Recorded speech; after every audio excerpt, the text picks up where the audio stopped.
What's up guys, it's Bucky. Welcome to your 15th Java tutorial, and in this tutorial I'm going to be teaching you guys how to use methods with parameters. Now in this tutorial we're also going to be building a custom function where we're going to let the user enter their name in an outside class, and it's going to call it in the main class and just say like hello to whatever your name is or something. So if that sounds complicated, then I'll follow along and I promise I'll make it easier. It's probably easier just to see than me to even say, so follow along. So again, we have our main apples class with our main function or method in here, and we have our outside tuna class with the method that we call. So let's go ahead and clear everything out of your public class tuna if you have anything in there, because we're going to be adding a new method. So go ahead and type as I do, public void, and we want our simple message again. And instead of just adding empty parameters, this time we needed to take an argument in our parameters, and let's go ahead and make a string variable and call it name. So again, anytime you have something in your parameters is called an argument. An argument or extra parameter data is pretty much any extra information that the method needs in order to work. So let me show you guys what this method actually does, and you'll see why it needs extra data. What it does is just system out print line. It just prints on the screen hello, and then it prints the name. So if you don't have a name, it would print hello and nothing. So again, an argument is any extra information that the program needs to run. So again, what this is going to do is print hello and then your name. So before we use it, we need to do a couple stuff to our main function.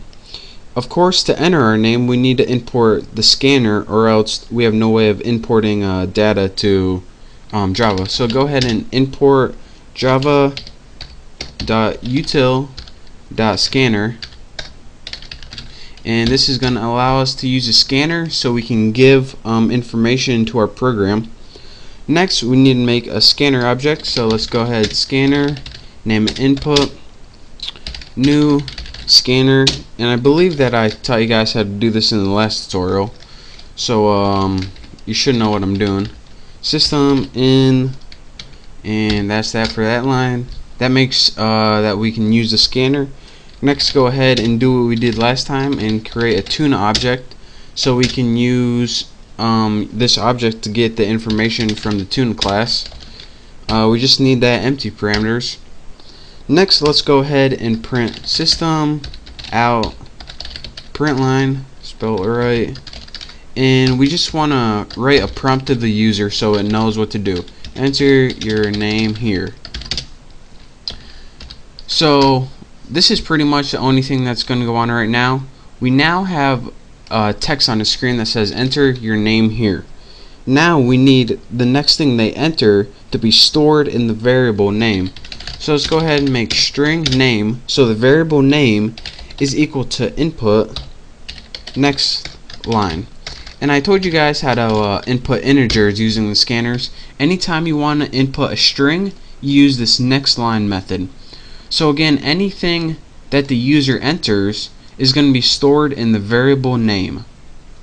So now what it's going to do is look at name and say hello name. So if you entered Bucky, it's going to say alright, Bucky equals name, so hello Bucky. So now before we do that, we need to actually use that object to call the method. So tuna object, and go ahead and put your dot separator, simple message with your name parameters. And again, unlike last time where you don't use anything at all, you have to put the argument that it takes in here. And this says again that this isn't just a method that you don't need any extra information for. We're going to give you this extra information for something because we want you to do something with it. So go ahead and let's run this program, and then I'll show you guys what it does later.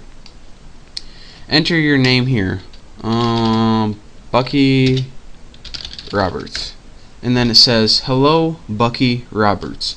And let me talk you guys through this one last time. We imported the scanner because that's how Java allows us to input stuff in the computer, like I typed in Bucky Roberts. Without this, I wouldn't be able to type in anything. Next, in our main function, we said, alright, we want to put this just allows you to use the scanner after you imported it. We next made an object because without an object we can't use anything in this class, as I taught you in the last tutorial. Next, we just put a prompt on the screen. We learned this like in the first tutorial. Just showed what we needed to do. Next, we put, alright, we have a variable called name. We want this to be equal to anything we type in.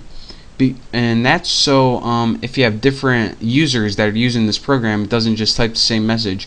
You can use it for a bunch of different users no matter what they type in for their name. Next, we said, alright, in the class tuna, use a method called simple message that takes an argument of name. So it's going to go look at all the classes, find the one called tuna, and find the method that's called simple message, and do whatever it says to do. And what this method says to do is say, alright, take a variable called name, which we already had, we just gave it to it, and then just print out hello, whatever the name is. So it says, alright, hello, Bucky Roberts.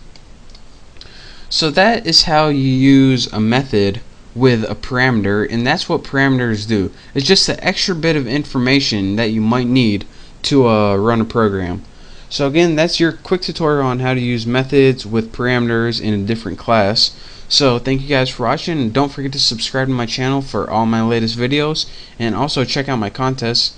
So again, thank you, and I hope to see you in my next tutorial.